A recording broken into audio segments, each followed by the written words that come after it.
see what's in the box! Nothing! You're stupid! The mysterious large boxes that have been appearing. What exactly is going on here? The box isn't important right now. It was Abdullah the Butcher who suddenly sprang from the box, and then Cactus Jack appeared at the clash. And then finally in Gainesville, the young lady. What's in the box? Now let's go to the box. What's in the box? Oh my god! All right, what's in the box here?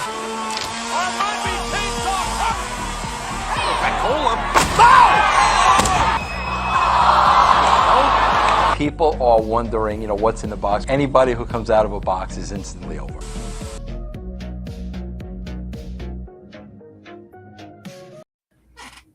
Welcome to A+ Wrestling here on KPHR and on YouTube at Hutch Henry's. It is another week. We promise, for the most part, to not curse you. We're your hosts. I'm Boris, and as always, I am joined by Hutch. And I, Boris, will try my best not to curse in general, since that seems to be an issue sometimes, right? Okay, close mouth. But yes, freaking, it's Partyhausen. I mean, who would have expected? Like, what did people expect, right? Come on. But exactly, best possible scenario. We also have a special guest joining us, former podcaster, good friend, so much more. George, how's it going? It's great. It's great to be back in the podcasting wrestling world. It's been a nice 2-month, I guess you'd say, hiatus, if you will. I ended Straight Talk Wrestling after 10 years back in December. And it was bittersweet, but it was time. Gave me a chance to focus more on family time, focus more on, bettering myself as a person and all those things up above. And also still keeping tabs on wrestling, though, and wearing this Dodger hat because I'm a Red Sox fan, and I always want to make sure that the Blue Jay fans know that I don't like you. I love it. I'm a Dodgers fan. I'm from LA, but that's a conversation for another day. We are live here on YouTube, and for those of us listening on KPHR, just remember that we're going to be changing things up a little bit. Monday or Wednesday, we're going to go live before Raw or Dynamite, just to have fun, just to hang out. I know people are joining the chat. Hutch, this one's for you. There you go.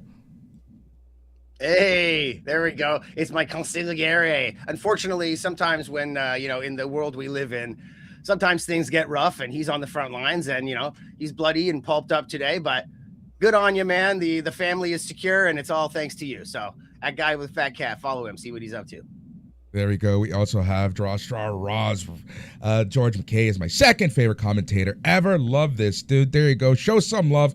We're going to be popping up the comments that we like here and what not here on A+ Wrestling on KPHR and at Hutch Henry's on YouTube. Hutch, we have so much to talk about. Got Elimination Chamber. We got some Raw. At the end of the show, we're going to preview Dynamite. Where shall we start? I don't know. Let's start. What a good reason to bring Georgia on. People might not know that the very day I met you, which was at Chris Van Vliet Hurt Syndicate interview, George was there, and we were kind of like hanging out, like the three of us together, like causing a bit of trouble at first. So this is kind of like a little bit. This is the very first time this podcast was ever mentioned. George was in the room. We weren't interested in having him on it, but sometimes beggars can't be choosers. We eventually he's here. What? No, I'm kidding. Ladies and gentlemen, I have DM proof that this is not the first time that he asked me. So beggars. Okay, second time. Okay, you're right. I am actually the beggar, I guess. I'm like, hey, George, what are you up to? You want to come in? But just like Danhausen, he's going to grow on all of us very quickly. We're going to fall in love, just like all the haters out there. Exactly. You know what I'm talking about? So, thank you very much, Scott Ainsworth. I love that. I appreciate your time and listening to me. So thank you very much. I do want to say Scott Ainsworth listening all the way from Australia. Thank you very much. International. So that was the one listen I always got in Australia. That's awesome. So thank you for that. I appreciate that. Right. There you go. Got a house to crash when you visit. All right. Well, since we've got some people listening, I actually did want to play a small game. A lot of people were not upset about Danhausen, it seems. Sometimes part of me thought that when the lights went out, everybody was booing because they wanted more. But it seemed like everybody was kind of cheering. Lights went down and boo. And I was like, what happened? What happened there? It was very surreal. And now, so online, everybody's like, Danhausen fail. What a fail. And then, of course, he came out and he cursed Dominic. So immediately I started thinking, all right, as far as backstage segments, perhaps the people that are online, they can comment as well. George, Boris, who would you rather see in a backstage segment interacting with someone, Danhausen or Santino? Danhausen. I think the dynamic is different, right? I'm not an anti-Santino guy. We all know Anthony's a great dude, but I think I wouldn't mind seeing some Danhausen these days. Okay, let's get a little more. What about Danhausen or Mr. Iguana? Who do you want to see? Oh, no, that's the Rock Austin WrestleMania 17 feud we've all been waiting for. Put my way, get a video, let them fight at WrestleMania or even Triple Mania. I don't care where it happens. That match needs to happen. Maybe go for the juggernaut. Okay, Danhausen or Eugene. Oh, Danhausen. Okay, if you're going to have a comedy character around, I'm trying to pick out some comedy characters here, but I guess Mr. Iguana Santino are pretty cool, especially when they go toe-to-toe. You guys see that, like, the Snake versus Yeska match online? That was pretty cool. But Danhausen or here's one. Danhausen. You know what I mean? R-Truth. Yes. Well, R-Truth, man, I don't know, you can't beat R-Truth. Like, he actually makes everybody laugh. Coming out and doing the random stuff that R-Truth has done. Like, my favorite R-Truth moment, if we're going to get into R-Truth for a quick second, my favorite R-Truth moment is during the Money in the Bank one of the Money in the Bank lead ups, and everybody was sitting on ladders. Everybody was talking smack to one another. And then R-Truth came out and was like, I can't wait to get in the Royal Rumble. And it was so perfect because Royal Rumble is like, you're not even in the match. Yeah. You're not even in the match. It's just like when Triple H called out Kofi Kingston was, hey, man, I thought you were Jamaican. What happened to your accent? Like, moments like that, you can't make. And I think that Danhausen will have a lot of moments. Like we talked about, a lot of people booed, but I don't know if anybody caught the subtle nuances. Like coming out to the music that he came out to, having the dancers, but also what about that epic pyro at the end? It was literally like a sparkler that didn't light, and it's because Danhausen is not worth big pyro, so we're just going to go, and it's not to say that he's bad, but they're just they're making light of a bad situation. And even Michael Cole and Corey Graves not really knowing what to expect with the teeth, and even Michael Cole at the end, that little pause saying, Corey, what the hell was that? And it was so subtle, and it was brilliant. And I feel like a lot of people knew that it was going to be Danhausen, but a lot of people were expecting it. Like there was rumors about Jericho. I even saw some, stuff online saying people were like, oh, maybe it's Britt Baker. And I'm like, why would they unveil Britt Baker in a box? Why would they unveil Jericho in a box? Jericho came to WWE with a countdown clock, not a box. So we have to think, yes, I get this is the Triple H era, but I don't think Triple H is going to unveil a dentist in a box. Vince McMahon. No, Triple H has a duffel bag full of like hoodies in his trunk. That's how he'd be like, Jericho, here's your black hoodie, bro. Here's the plan. That's how Triple H does stuff. Exactly. So when Danhausen came out, was I shocked? No. Was I entertained? Yeah. Did I think that they knew that the reaction was a little 50-50? So what do? They put him in a backstage segment with the most hated person on the roster by the fans. They have him curse him, and now Danhausen is the coolest thing walking because he just cursed Dominic Mysterio. And that number was the one perfect way to salvage it.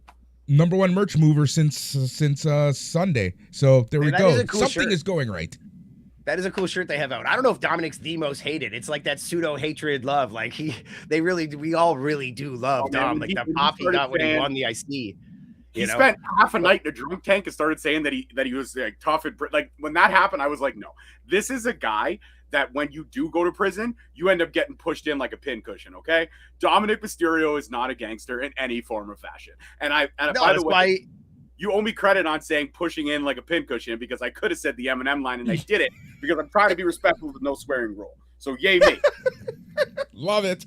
Absolutely love it. But what a week in WWE land it's been, right? Like, Hutch, even last week, the week before, past few weeks, we've been talking about the WrestleMania plans, and everything seems upside down right now. And in a good way, in a refreshing way.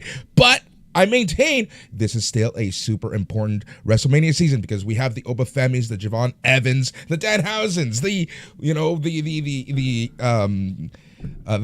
Ethan Pages, and so much more on the way coming up. Page is workhorsing it. I mean, especially down in AAA as well. Like he's all over the place and he's doing great. If you watched AAA this last weekend, he was hilarious trying to team up with Oma and just trying to get him on his, come on, don't kick my ass. Let's kick their ass together. Like very calm. His body language is great, even though you can tell he's serious. Like he's not a Mr. Iguana or a Danhausen or a Eugene, but he can still do comedy really well. It's like that, like Morocco, like Magnificent Morocco comedy, like he's still a badass, but he can kind of show his ass sometimes. And yeah, the build up to WrestleMania. I mean, Danhausen at WrestleMania, that'll be weird. But what about the build up between Rhea Ripley and Jade Cargill right now. Have you guys caught wind of what's going on? I mean, geez, like calling her out as a second choice and having her, her nose right up creative. And then, very like the way she responds to things seems very much her. But somebody like Piper Niven coming in, along with Chelsea Green, Piper Niven might never wrestle again. She's not building towards a program. I mean, this is real heat. And I'm wondering if we see it stop cold, then it came from up above. But if it keeps going, then I am suddenly far more interested in a Jade Cargill match than I've been in a very long time.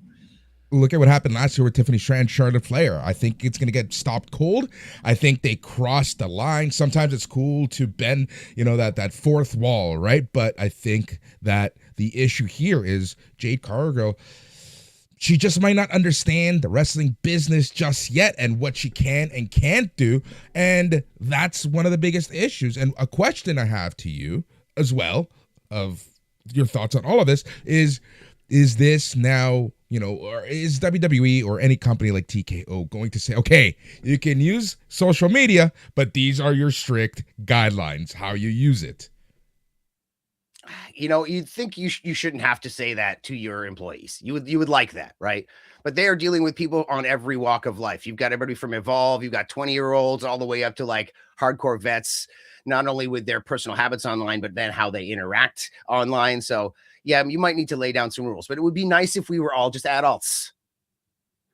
I realize that this is out there, right? But somebody like Jade Cargill wants it to be out there. Like she's that beep, right? Am I allowed to say that word? I don't even know. She's that, right? Come on. So to her, this is fine. And if she doesn't play a game, in Japan, they don't play games. If there's any issues, it's right out there in the public. It's like part of how they are. And it's not like that here, but I don't know, like in that like hip hop gangster world that Jade Cargill seems to be a little more in than the rest of us. Like that seems to be very much the way it is. So maybe she knows how to play the game and we don't. Maybe we're getting old, Boris. Right? Maybe we are. George, what do you think? You are on mute, George. Okay. Boris, do me a favor. Did you see that face I made at Hutch when I was like, yeah, make that an intro meme for the next episode? Every time there we go. He did the face. He did the face that I make to you when I'm like, he's not ready yet again. I have no notes. Of course he doesn't. It was that same face. All right, wait. What did I say that made you make the face? Man, you talk a lot. Sir. Yeah, but that's why Boris likes me. He wants me to come on and talk so he doesn't have to do anything. Come on. Okay, fair enough. All right, cool. Is. This is my thought process. First off, you saying Jade Cargill is from like the gangster hip hop world. I don't know what gangster hip hop world you grew up in, but I grew up in the Tupac, the Biggies. I grew up in that era of hip hop. Jade Cargill couldn't lace Little Kim's boots in the gangster world of hip hop back in the days that I grew up in. I'm just going to say that. Jade Cargill couldn't even hold a candle to Foxy Brown, and she's deaf. So all I'm saying is that, okay? Flat out, Jade Cargill is not entertaining. Jade Cargill has had a subpar. Yeah. Oh, shocker. Oh, no. George said something bad. The internet is going to go crazy. Woohoo! It's all good.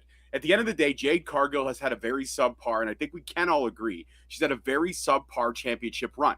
They haven't put a whole lot in front of her. It hasn't been a wow factor. I feel like they brought her in. She stumbled a little bit. They threw her with Bianca and Naomi, developed that whole storyline. She had the huge pop returning last Elimination Chamber, and so far, it's been very subpar and stagnant. It's like a flat line. When she returned at Elimination Chamber in Toronto last year, she was hot. She was hotter than she'd ever been.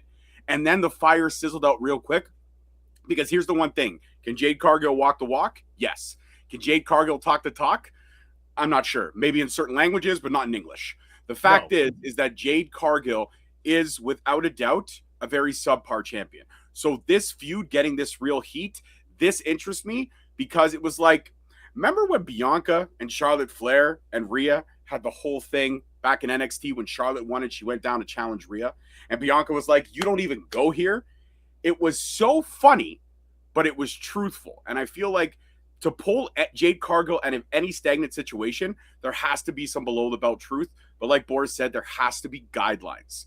These people can't just go off the rails and do stuff. Drew McIntyre attacking the entire wrestling community, genius. And he did it right. If anybody wants to know how to use Twitter and social media to your advantage, just look up Drew McIntyre's entire beef with the IWC.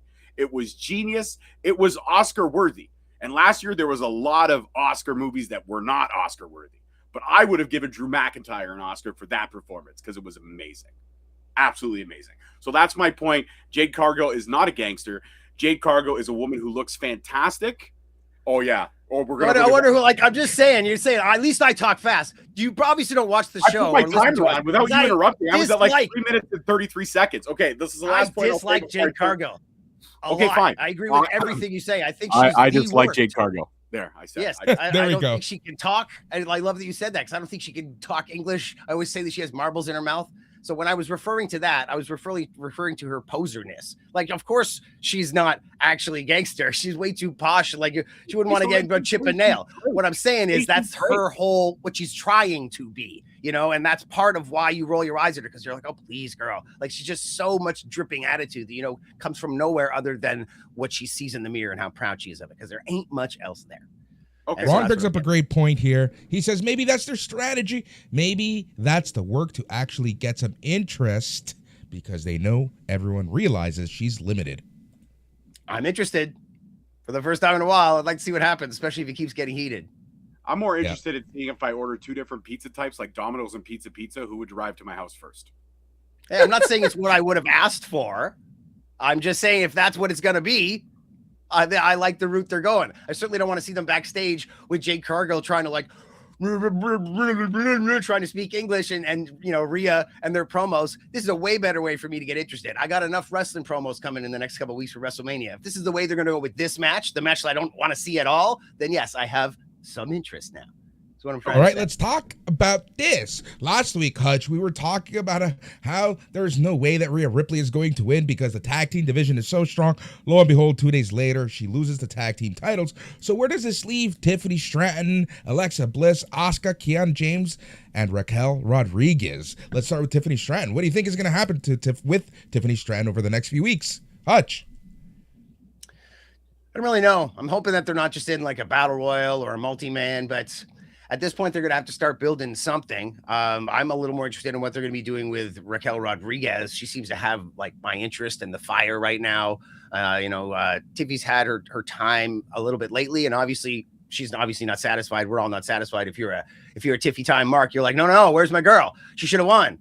But I don't know. I am interested in what's going to happen with all of these girls. I see so much for Raquel in the future. I mean, I was even fantasizing about Stephanie Vaquer and her like getting together and her being like the heater. So was I. Like, translates for her. She just like and she just like pops off in Spanish and Raquel's like she says this, she says that. You know, it's like they'd be great together, like Sean and Diesel. It'd be awesome. You know, George. You know what? I'm not gonna lie. I was really disappointed that Rhea Ripley won, not because Rhea Ripley won, but because Rhea Ripley won, if that makes any sense. Rhea Ripley's a talent, but she's been at the top of the mountain for so long. Storylines have evolved around her for so long. I wanted something fresh, and I really thought Raquel was going to be that fresh face that we were going to see. I thought for sure, and the fact that they had her dominating, it really looked like she was just going to go away with it. And then what happened?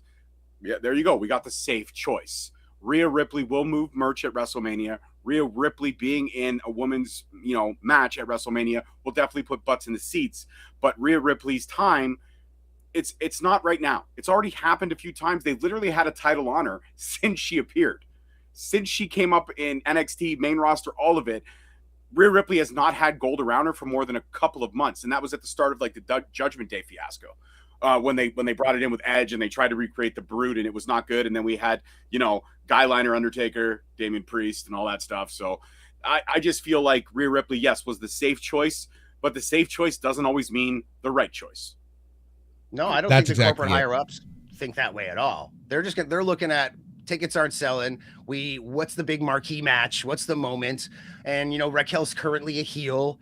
They would have to do some work to like break up Judgment Day or do something there or put some steam behind Jade as a face in some fashion. This was the easy choice for everybody in corporate. Nobody's thinking, oh, we're going to put Raquel in this spot. They might have a plan for her, but I can't see anybody at that table smoking their cigars. They're all being like, oh, Rhea, like there was just no other way for somebody in a suit to see this situation. And who else is going to get a match out of Jade? Like give me like 5 names that could probably do a better job than Rhea. I don't know how many matches I can think of that I've seen her with somebody that's really awful, but she's had great matches with Nia. You know, like great, good. She's had passable matches with Nia. I don't know. It's a big mountain to climb, the Jade Cargill mountain. So at the end of WrestleMania, if we're all like, hey man, that wasn't bad, then Rhea has done her job. You know, maybe Io, I don't know, but who can do it? It's a tough job. Right? It just leaves Tiffany, Alexa, Asuka, Kiana James, and Raquel in a weird place. At least Raquel still has what's happening on Raw with Stephanie McCare and Liv. Right? Kiana James, I guess her and Julia can do something. Asuka's got the whole Kairi Sane storyline that's going on. And Alexa Bliss and Charlotte can, I guess, go after the tag team titles. But is it Tiffany a story Stratton, or is it a character? Is it going somewhere right? Or is this what they are? I hope it's going somewhere because, like, this is what they are. Has been what we thought the Judgment Day was breaking up forever. You got the MFTs and the Sokoas like going on it forever. Like sometimes things just become people's characters rather than the story you think it's going to evolve into. Or they just go away, like what happened to Wrong Killings. You know, everything's so weird sometimes. So I hope it is a story. But I think it's tag teams. I think it's tag teams for all these ladies. These immovable objects or whatever these, whatever Lash and Nia are is what it's going to be all about. Or Mania. Everybody all right. Them. We'll move forward. Becky Lynch and so, AJ Lee. New Intercontinental Champion AJ Lee wins it in Chicago. Are we going to run it back at WrestleMania? No, we're not. We're going to give Tiffany Stratton a chance to go at AJ Lee. I think you asked where Tiffany Stratton would be. This is a segue into the next question. Tiffany Stratton is stagnant. Tiffany Stratton is a star. She's proven that she can have phenomenal matches. She got her tooth broke at last year's WrestleMania and then got it fixed, went to the press conference. That girl has got strength written all over her. And it's not because she made an Elimination Chamber moment with my daughter, luckily enough, backstage. That was shout out to Randy. Went to the, backstage secret bathroom. We ended up running into her and Trish, and my 8-year-old daughter at the time was just over the moon. It was the coolest moment ever, and I was the coolest dad for 5 minutes. And then she was like, give me money for popcorn and don't talk to me. Okay, cool. But regardless of the fact, I think AJ Lee versus Tiffany Stratton, and even throw Becky Lynch in there for a hell of it, that's a wicked triple threat match. That's something that's going to interest me, and that gives two great veterans, gives two great future Hall of Famers, and put the next face of the franchise, because Tiffany equals money. You put her in that match. I think that's something special. How they connect the dots there, I don't know. But I think either those three in a match together or Tiffany going at AJ, I think that's the best move for that Intercontinental title. Interesting. Hutch, thoughts? I haven't given this much thought because I'm not all that interested in AJ Lee these days. Maybe a little bit more and more, but I was hoping for a little more madness of that AJ madness. Now she just kind of seems like a soccer mom, or like, I don't know, like just kind of walking around like, hi everybody, how you doing? So I just assumed they were going to go straight into Becky and her as a rematch. Now I'm loving what you're saying, George. That is fresh. That is awesome. And it leaves Becky open to take on Jessica Carr at WrestleMania, which I would love to see. So I like how you think, Georgie. But what do I think is going to happen? I think Becky against AJ. What I would like to happen, now that you've mentioned it, Tiffy would be great in that spot. Maybe put somebody else in there, like anybody else other than Becky. You know, we could start listing people off. I was just putting over Raquel. It might be a spot for her, whatever. But Tiffy is a good fit there. Back and we run back AJ and Paige versus the Bellas. Give that match a little shine that didn't really get that shine in the original WrestleMania right before AJ retired the first time around. That could be a possibility. And supposedly Jessica Carr wrestles under a hood, like on Evolve, and does some tour stuff. So like I could see that happening. Did you guys see the meme, like the Khan meme, the William Shatner meme, and like Becky put out? It's just like Carr. I'm just like, okay, this has to happen. See, I love me some Becky. That's someone who knows how to use social media the right way. Yes. Right. Mm-hmm. All right, let us go to the next match, which is CM Punk versus Finn Balor. I've seen a lot of ups, I've seen a lot of downs. I personally like this match. I enjoyed it. We're seeing more and more of the face Finn Balor, and I love that moment closer to the end of the match where it looked like he was just done with shit. Damn it, done with stuff. And we thought he was going to call the Judgment Day, but he doesn't, and ends up losing the match shortly thereafter. I really like that story. But yeah, CM Punk obviously wins. He's going to face Roman Reigns at WrestleMania. We'll talk about that shortly. But yeah, what's next for Finn Balor? Because a week ago, I was going to say Dominic for the IC title. Yeah, what is next for Finn Balor? I mean, I guess it would probably be something like Dominic or somebody in the faction. I mean, it's not him against JD isn't that salacious of a match. I don't know. I haven't really thought about what's next. What do you think? Yeah, Georgie. I have an answer, teacher. I have an answer. Can I interject, Hutch? Can I interject? Got it. Hutch? Yeah, Okay. of course. Dude, He's getting upset. He's getting so upset. All right, listen. Love it. This is what I'm thinking. Danhausen cursed Dominic, right?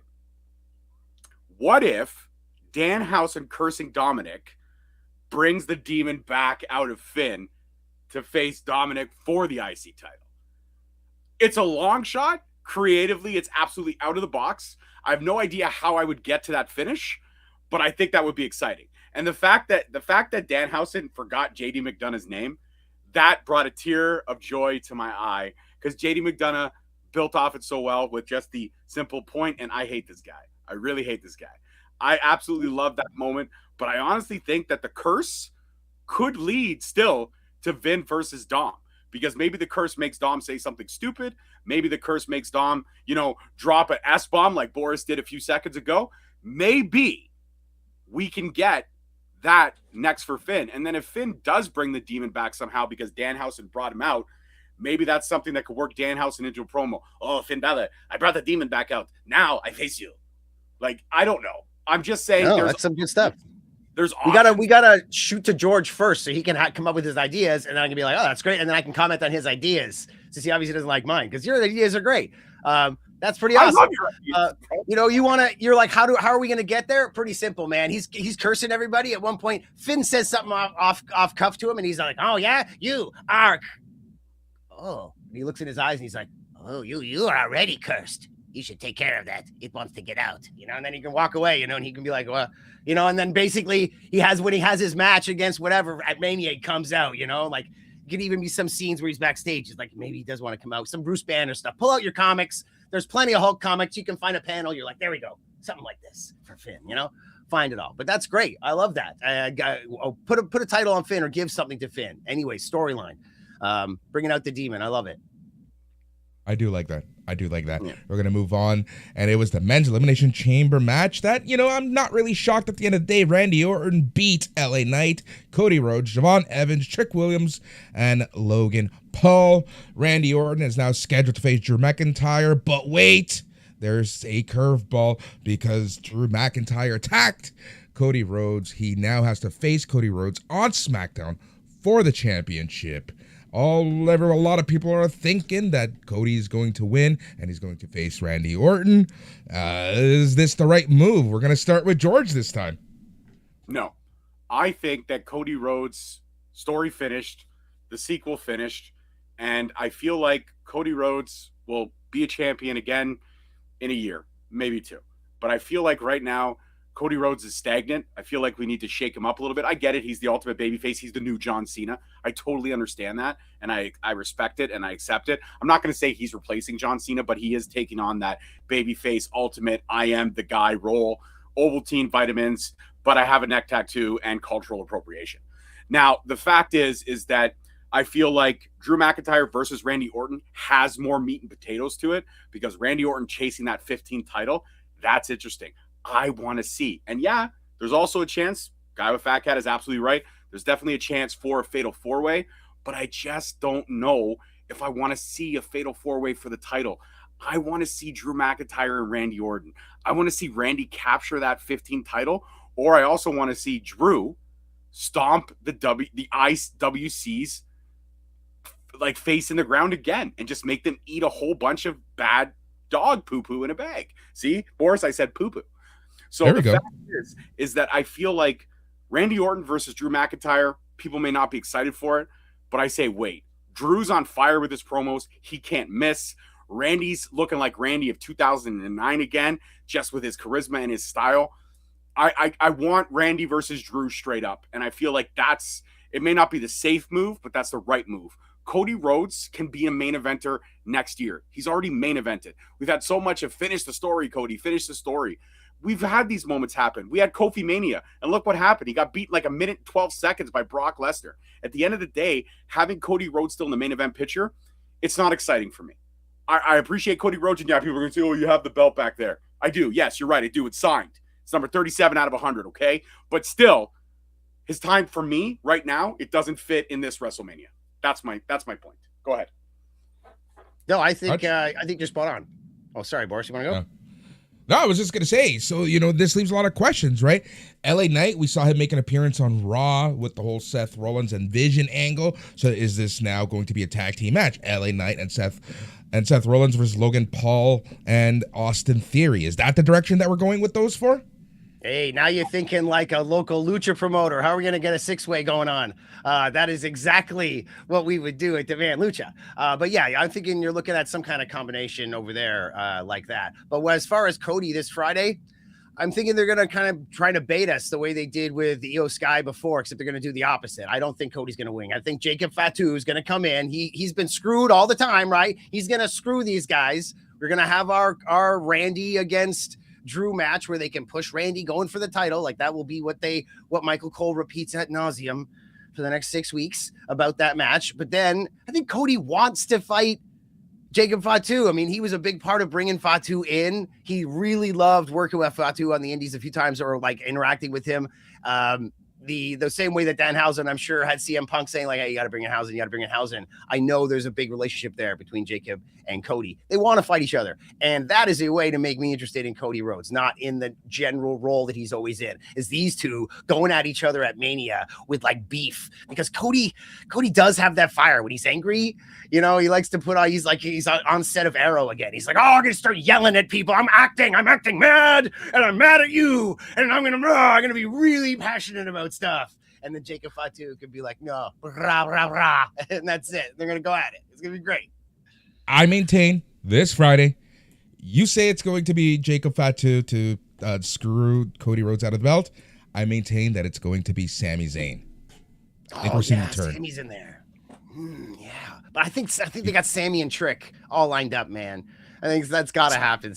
Trick's going to come and say, hey, lemon pepper stepper. And he's going to be like, bam, I hate you. And that's it. It's going to be on. But yeah, there's so much. I mean, anything could turn into a three-way, a four-way. They could switch any of these players around, right? But if you put a gun to my head right now, I'd be saying, Orton, McIntyre, Cody against Jacob, Sammy against Trick. I think we got some good matches here, like some good stuff building for all of these. And if they change, hopefully it's something that I like. But I wouldn't be upset if any of those, that's the way they went with all this stuff.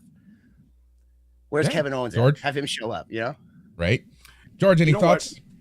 It was a good point that you just brought up, Kevin Owens, because I don't know if anybody remembers, but that 2016 fluctuation that we had right before WrestleMania, we had all those injuries and all these youngsters were coming up and we got to see stars get built almost instantaneously overnight. That's what I feel like we're in now.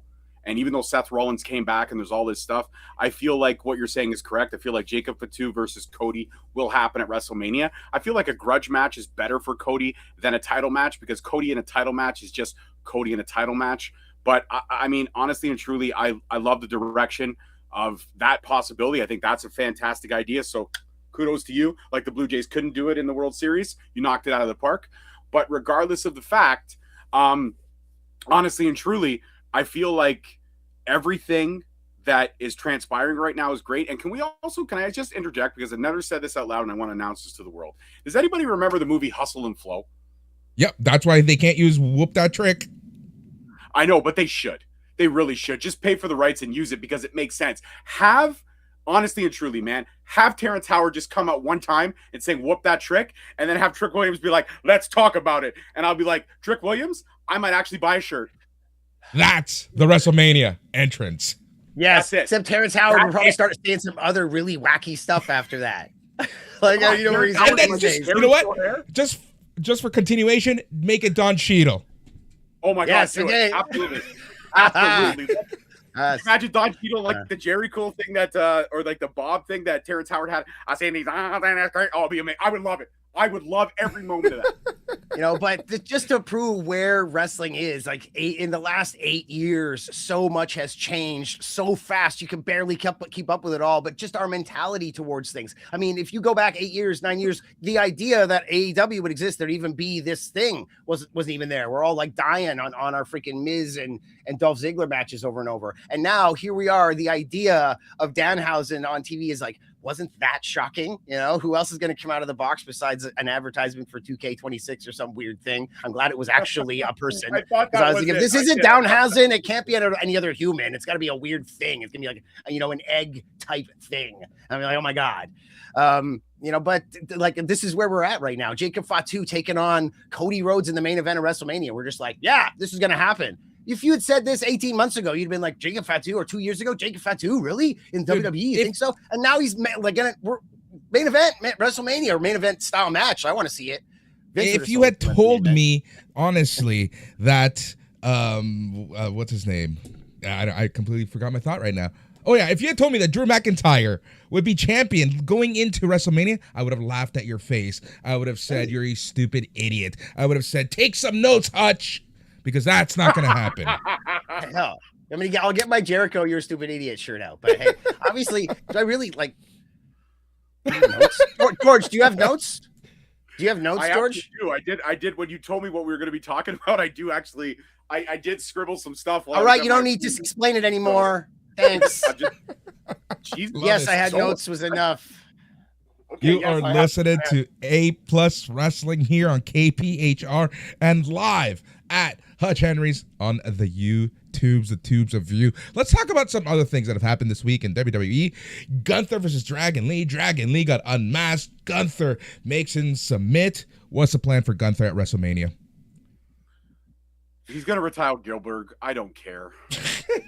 No, he's probably going to retire Rey Mysterio. I think Dragon Lee is going to move into Lucha stuff, LWO, whatever they want to do, and it's going to be Rey Mysterio retiring. Legend killer thing. Yeah, this whole legend killer thing, I'm over it. There's only one legend killer, and the great thing about Randy Orton being a legend killer is that Randy Orton's record as a legend killer was 50. He was literally 5-5. He lost 5. He won 5. He didn't retire everybody. So Randy Orton, probably legend killer, was hilarious. But dude, I'm seeing it.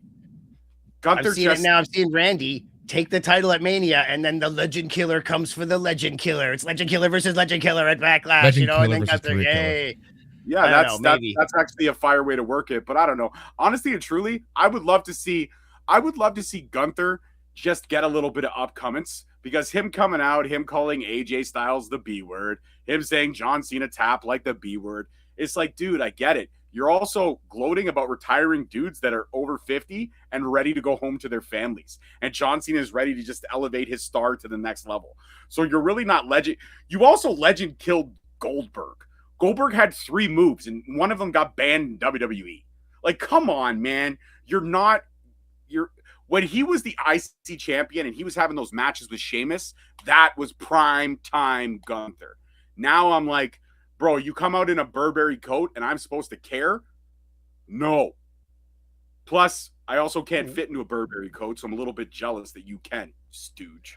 But whatever. Yeah, I can see the match happening. I can see him, Gunther against Ray. And if he wants to get some comeuppance, AJ's already going to be there for the Hall of Fame. So AJ comes out, interferes in the match. Gunther loses, so he doesn't actually retire Ray, but then Ray can still announce his retirement. He's like, but you didn't retire. I'm retiring, but it wasn't because you didn't do it. And like AJ and him, you know, we see AJ in the ring. You can give him the flying forearm or something, you know, Gunther loses. Everybody's happy. What if Goldberg rolls out and comes out and jackhammers him, and John Cena comes out and you can't see me 5-knuckle shuffle, which also, dude. I mean, I was actually like two months ago that I learned the 5-knuckle shuffle was something else. Yeah. I didn't know that. I didn't know that. I love it. Just like NWO with Sting. It doesn't need to make sense, right? Just have them all trot down to the ring and interact with each other. I love it. Let's do it. Have Kevin Nash and his one good knee start rolling out why not? Just bring them all out. Do it. Man. I love it. Right, so this will be a good middle of the show segment, right? Yeah, that's exactly what we need. The Vision. Paul Heyman taken up by Seth Rollins. We saw LA Knight drive out with an ambulance with Paul Heyman in the back. And almost hilarious thing to happen. I don't know if anybody saw that guy. Oh yeah. Really? I didn't see. I thought he was gonna hit the curb. I honestly thought he wasn't gonna make that turn. Like the way he was driving. Does he have a license? Like that was my first thought. I think he has. he has a coordination problem, obviously, right? He's Yeah. something's going on with LA Knight here. They got to check him to see if he's got like an aneurysm or like a clot or something. Eventually, he's gonna start going blind in one eye. He's like, I don't know what's been going on lately. Yeah, I think you need an AZ to drive an ambulance, so I feel like he just has like just a regular motor vehicle license. I don't think he's got a tractor trailer license. There you go. Hilarious.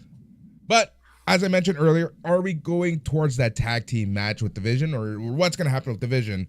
Hutch, what are you thinking? Well, I mean, if we're involving, like you had mentioned something about a 6-man, and I think I jumped all over it. You know, if it's going to be Seth and then teaming up with, I guess, LA Knight and whoever, I think you're going to be seeing the Vision, like what's left of it, taking on the Usos for the tag titles.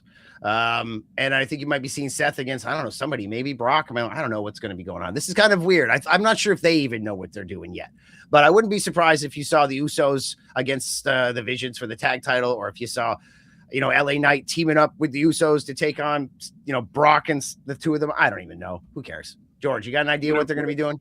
Well, what if it's that 6-man, like you said, setting up LA Seth and Jimmy Uso is perfect because they all have a grudge to bear.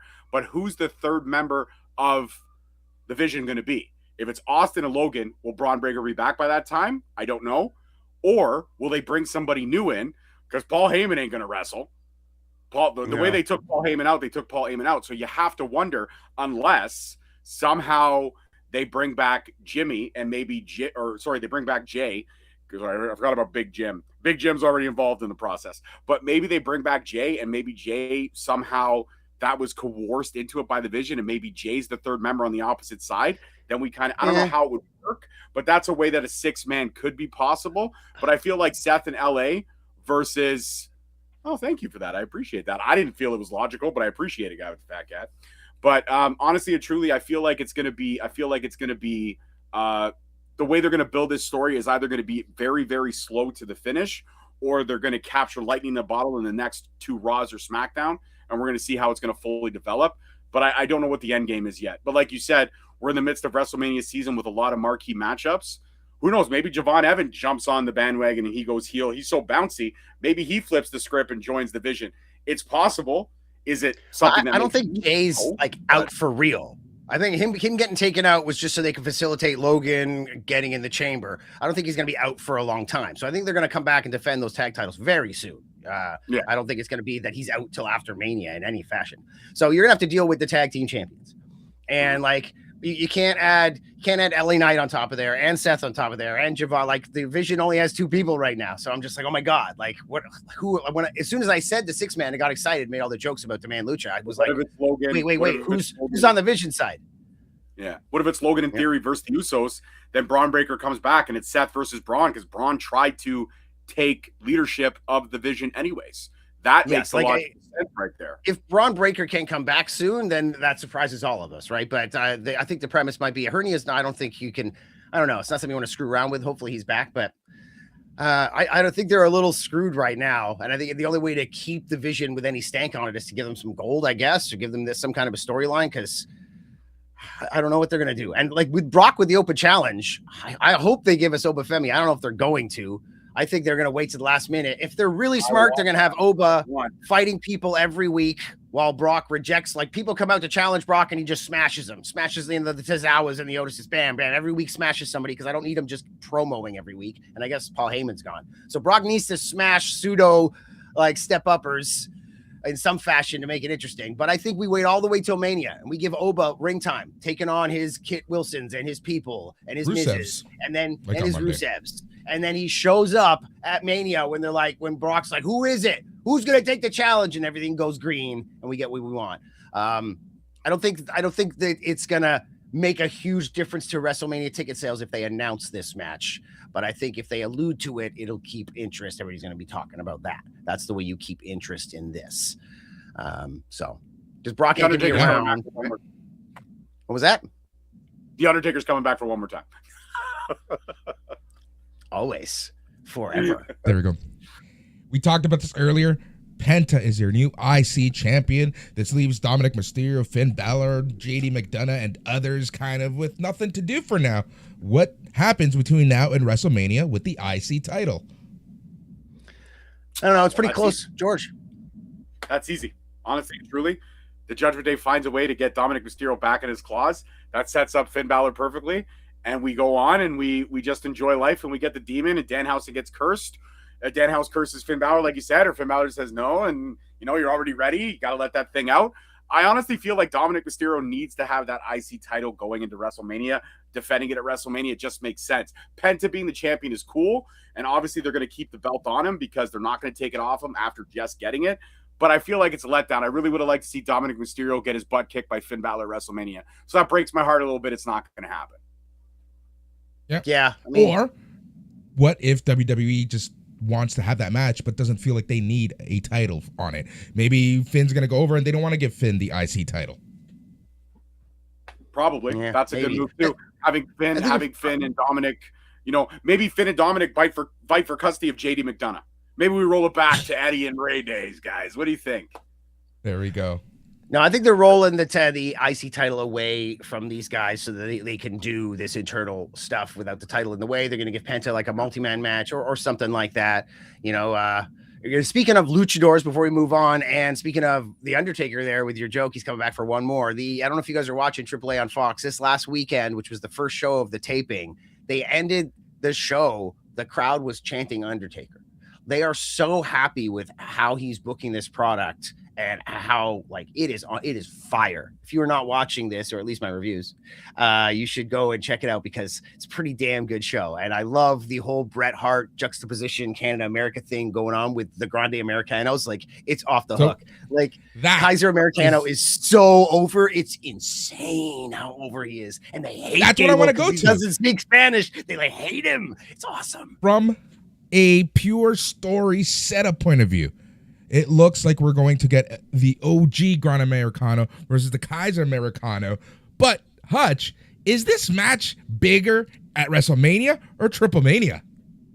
Well, Triple Mania isn't until September or whatever. I think I think you're going to get a mask match at Mania. And then I think down south, it'll be Gable without the mask taking on Grande. And they'll start doing some more stuff down there. I don't really know, though. I don't care. Keep it going forever. I'm fine with it. But yeah, that's pretty cool. And I don't know what they're going to do with Penta, but I hope they do him justice, because we were all starting to, I was starting seeing people calling him Pinta, Pin Balor started becoming Pinta. And I was like, oh no. There we go. Look at Joe with this idea. Penta, Dom, Psycho Clown, Mystery Iguana, and Ray Phoenix in a ladder match. Yeah, I don't know if you've got all the people right, but I think you're on the right track here, man. Yeah. We're all reading from the same book. It's going to be something like that. Yeah, I feel like that would be a great setup for the IC title. It still kind of keeps Finn into it, or keeps Dom into it and stuff like that. And maybe they can go to Dom versus Finn a little bit later. I feel like that's got SummerSlam feel all over it. I feel like we have to wait and get that for that.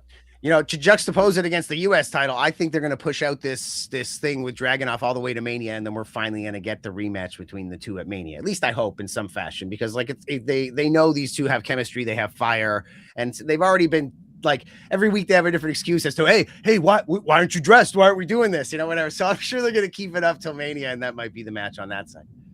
Yep, I agree. 4 appearances, 46 days for Roman Reigns and CM Punk. Thoughts on that promo off from Monday, George? When you tell a man you're going to bury him next to his father, and his father hasn't even been in the ground for over a year, that is some Tupac and Biggie shit. Oops. This is the same guy that made fun of Paul Bearer weeks after he died. It's true. Did I make fun of Paul Bearer weeks after he died? No, I'm talking about CM Punk. Yeah, it's true. It's true. But CM Punk, listen, that was bitter, angry, geriatric CM Punk. Yes. This is now handsome, salt and pepper. Look at me. I'm good. Geriatric CM Punk. Yeah, I like that. Okay.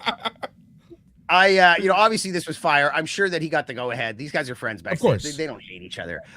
This was great. This is what you need to have, this aspect to promos. Just like I was saying earlier when I was like, hey, use that as your build for that match, because I'm going to have enough backstage promos. This is the same thing. These guys are doing it the best.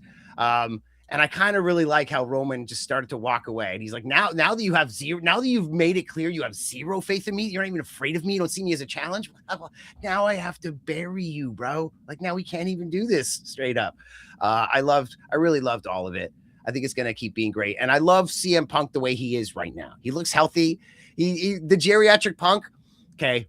Let's just say Punk had like Ric Flair freaking stamina. Let's just say he didn't sweat. He wasn't the way he was. He would have to sell it this way anyways. If this was all a work, I wouldn't be surprised. The idea that he starts sweating and going red and he's blown up and his hair and he's like, CM Punk, and he keeps pulling it out. Geriatric Punk is his gimmick now. He's the guy who's like, I have it again. I've been gone for forever. I've lost all this time. I'm on every tour. I'm the champ. I'm going to hold on to this thing. He's a dangerous man right now. Like Roman Reigns just wants, I'm going to get my spot back because I'm the man. And CM Punk's like, I am a dangerous MFer right now. You think you want your spot back? Oh, we didn't. Who's we? You ain't got no we's. He's like, I am coming.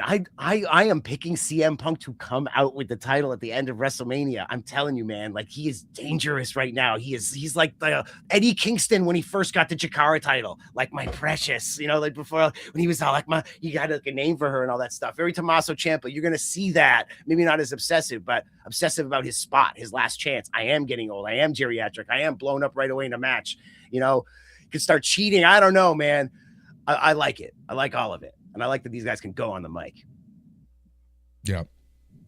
I'm really looking forward to it. The only thing I wish was, if like I said, 4 appearances left for Roman Reigns before WrestleMania. I hope they do something more than just promos. I want more of a build-up.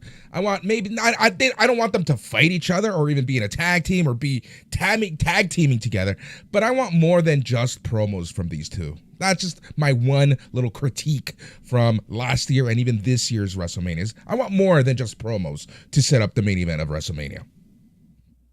I'm sure it'll happen. You'll have your pull apart by the end, or, like he'll dig up Larry's bones and put it on a dead. Oh my God, I was just thinking that. I was like, what if he got crazy? I was just thinking that's crazy, bro. I was just thinking it. Something nuts is going to happen, right? Come on. From Joe Hutch, this question is for you. Will we see AAA stars at Mania in a match of any kind? Let's assume that we will, because we probably will. Who do you think we're going to see? I mean, I think they really like Psycho Clown. I think they like Mr. Iguana. I hope you see a lot of people, though. There's a hell of a lot of talented people down there, especially in the women's division. So I don't really know, but I think you will be seeing AAA stars at WrestleMania for sure. They got 2 days to fill, and they love these AAA guys. They're doing a lot down there.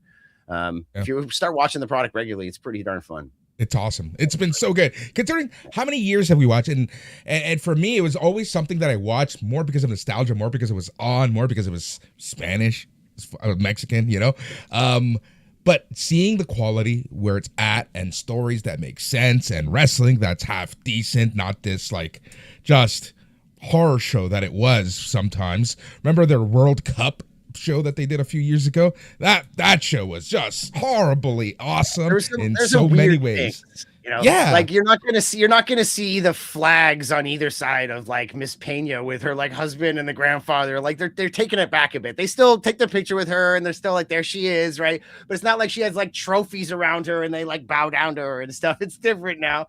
Like I just watched Verano de Escándalos from last year just to check out a couple matches for a review, and like just the feel, and that's like 2025 produced AAA after they'd already gotten the money from WWE, but it's still, so production was better. Everything looked better, but it still was like very AAA. And I like this fresh feel, but this is all pre-taped, right? They do a single taping, they split it up. Yep. They're still doing tours. We're going to see what their like PLEs are like. Anyways, it's going to be fresh. And I love that the fans like it. They like what they're seeing. I thought there was going to be a huge backlash against it and it would be very WWE, but man, it's great. It's really good. Yeah.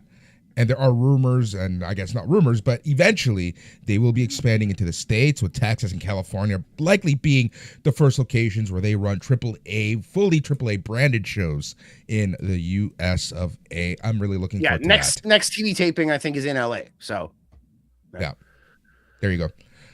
You are listening to A Plus Wrestling here on KPHR and live on YouTube, the tubes of you at Hutch Henry's. We have about 6 minutes left Let's talk some AEW Dynamite. We are just a few weeks away from Revolution. We have MJF versus Kevin Knight for the AEW Championship. George, what are your thoughts on this MJF Hangman stuff? You know what? I'm not gonna lie. What I have watched, I don't find entertaining. I feel like MJF's fire and his ability to just kill it out there has kind of gotten subpar. And I also feel like Hangman is still, after all this time on TV, all this time developing the character, he's still trying to find himself. It's like watching Captain America become Captain America before he was Captain America. You know, I'd rather have Tommy Lee Jones. Every time Hangman talks, I see Tommy Lee Jones in The Fugitive. What I want is a thorough search of it every in-house. Oh my God. Dude, I used to do that speech. My friends would be like, do the speech. And I'd be like, all right. And I would do the whole Tommy Lee Jones speech at like parties when we were all drunk and shit. It was awesome. I love that you referenced that. Drunken stuff. Oh, that was my first one. There we go. It's honestly, truly, it's tiresome. And I feel like it's not going anywhere. Do I think that MJF is going to retain the title? Yeah, that's Tony Khan's golden goose. He's not going to let the guy lose to Kevin Knight. I would love it. I would hope for it, but it's not going to happen. Realistically, MJF is probably going to squash Kevin Knight in under 12 minutes. Yeah. And then this leads us to the Hangman Page. It's just, man, that stipulation, the Cody Rhodes stipulation, as we're going to call it for the pay-per-view. Hutch, you're nodding. You're saying no. You don't like this. He's angry. Let's get angry Hutch. No, I'm not angry. I'm concerned. I don't know. Like, when you said, I think MJF's going to go over, and then you said Kevin Knight, I was like, oh, okay. I thought you meant over Hangman. And I'm like, how? Like, how are they I mean, I hope they do something. But you mentioned just now, George, something I mentioned, I think about a month or two ago, right when he won the title back. I was like, I love MJF and I love Hangman. Like, Hangman chasing the title, like the heartbroken, like, Hangman, like pain and suffering in my title and burning stuff to the ground. And, I like this Hangman. He has to be chasing the title. I like these characters, but they're not really growing. You could just keep writing stories with these guys, but MJF is going to come out. He's going to break the third wall. He's going to say something a little inappropriate, so that's why he's fast on his feet. Hangman's going to be altruistic and say slightly epic things and think really highly of himself and just be the way they are. And yeah, he's Steve Rogers. He's not quite Captain America yet. He's had his shield lots of times, but I don't know. It's very weird. All of AEW is very weird. And if you were a huge AEW huge fan, and you were like coming up to me, I'll tell you, yes, they've been better. They're better right now than they were this time last year, at least mid-year last year. I am more into them. I like what I see when I watch AEW, but there's something wrong. Like, Tony Khan is, as somebody that's been booking for a long time, it takes a lot. And I know he does it more often with more resources, but you still have to grow it to this position. And AEW, there's something wrong with AEW when you watch it. It's good, but yeah, man. I hear you. I know. I feel the same way. I love it. I enjoy it, but I don't know what feeling to it after a show or as I'm watching the show, but am I entertained? Hell yes. Scott Ainsworth, Country Gals, The Inspiration, Cassie Lee, and Jessie McKay are making their Dynamite in-ring debut. Here's a match that's going to scare me because I want to know what bump Darby Allin's going to take in a few minutes. And that's Darby Allin and Orange Cassidy versus Gabe Kidd and Clark Connors. Oh, yeah, because it's coming up tonight, right? What do you think, Georgie? You know who all these people are? Clark Connors. You follow all these guys? I do. Yes, I actually do. I did look up some of this in preparation for tonight. Okay, you want to know the bump that Darby Allin's going to take? Here we go. It's going to be. Oh, I'm muted? No. I said he's taking notes. Oh, he's taking notes. Excellent. Yeah, he's telling me. He's like, see, Hutch, this is how it's done. He researched who Clark Connors was for the show. This is it. Darby Allin, they're going to work their way out into the back. Darby Allin's going to climb an 18-wheeler. Then a helicopter is going to come swooping down and he's going to grab the rail. Then Tommy Lee Jones is going to be above it in the helicopter and he's going to tell Darby Allin he wants a thorough search of every outhouse, in-house. And then, and only then, will Darby Allin fall from the helicopter into a henhouse. And that right there, you will see Harrison Ford say, I did not kill my wife. And Darby Allin will say, cool. He won't say I don't care. Oh my Just say cool. God. That's the bump. And on that note, also on the show, we have Tekla versus Thunder Rosa for the AEW Women's Championship and AEW Continental Champion Jon Moxley versus Hechicero on the show. We have under a minute. Hutch, where can we find your awesome work? You can find me at Hutch Henry's. Just check it out right now. I have a lot of new videos coming out about Lucha Legends and like the horrors of like the Puroresu Young Lion system. I have like 3 or 4 videos about that right now. And you know, George, that was a hell of an idea. But I swear to God, as soon as I see a helicopter, I'm gonna be like, oh my God, we have to have him on we got to get him on the pod more often. Like I'm telling you. There we go. George, what's going on with you? Anything? Any projects coming up? I am revamping to probably get into podcasting, not so much wrestling, but I feel like I'm coming back for maybe a monthly basis. I'm working on a couple ideas, but nothing crazy. But you can follow my commentary journey on Straight Talk Wrestling on Instagram, and Straight Talk Wrestling channel still on YouTube with all the content that I created before. Go ahead and like it, subscribe, whatever. Again, at the end of the day, I appreciate you guys. Thank you. And you're more than welcome to come back here on A Plus Wrestling or KPHR anytime you want. aplusproductions.com is where you can find all of the information on this show and so many more. Go to your favorite podcasting app and search for A Plus Production or A Plus Wrestling. Hit that subscribe, leave a review. You can be part of the conversation. Facebook.com and search for A Plus Wrestling. Thank you so much for listening. Hutch, George, it was an awesome hour on behalf of the entire A Plus Productions crew. Thank you so much for listening, but most importantly, stay tranquilo.